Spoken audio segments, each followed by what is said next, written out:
داواکاریەکانمان لەم چەند خاڵەدا دەخینە ڕوو. یەکەم، بە زووترین کات بڕیاری سیستەمی پاشەکەوتی موچە هەڵبۆشێنرێتەوە، یاخود موچە بە شێوازێک ڕێک بخرێتەوە کە لەگەڵ بار و ژیانی شایستەی هەوڵاتیاندا بگونجێت و خەڵک لەم نەهامەتیانە ڕزگار بکات. دووەم، بڕی پاشەکەوتی زۆرم لێ موچە لە ڕێگەی حسابانکیەکەوە بدرێتەوە بە فەرمانبەران و بە جۆرێک کە بتوانن قەرزی حکوومەتی لێ بدەنەوە وەک ئاو و کارەبا و باج و تا دوایی.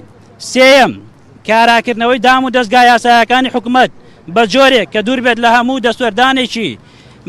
هەموو دەستوەردانێک و ململانەیەکی حیزبی و سیاسی و کەسی و وە لە یەکەم دانیشتنی پەرلەماندا بژێوی ژیانی هاوڵاتیان لە پێشینەی کارەکانی بێت.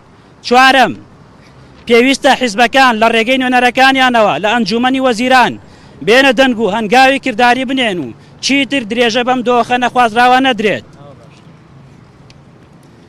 بۆیە ڕای دەگەێنی نابێت چاکردنی موچە کاتی بێت و بۆ مەبەستی تایبەت و بانگەشەی هەڵبژاردننی هیچ لایەنێک بەکار بهێنرێت بۆ کۆکردنەوە و کڕینی دەنگ بێت، وەک ڕێکخراوەکانی کۆمەڵگەی مەدەنی و چالاکوانان هەمیشە هاوڵاتیانمان وشار کردێتەوە لەسەر گرنگی هەڵبژاردن و بەدەمەوەچوونی پرۆسەی دەنگدان.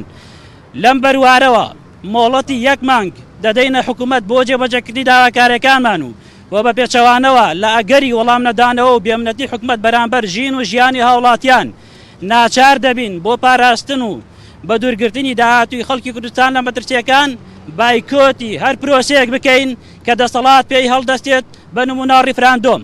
کەمپینی ڕێکخراوەکان بۆ هەڵۆشانەوەی پاشەکەوتی موچە 31/7 هاوپێچناوی ڕێکخراوەکانش کە زیاتر لە 45 ڕێکخراوەتە 49 ڕێکخراو واژویان لەسەر ئەم یاداشتە کردووە.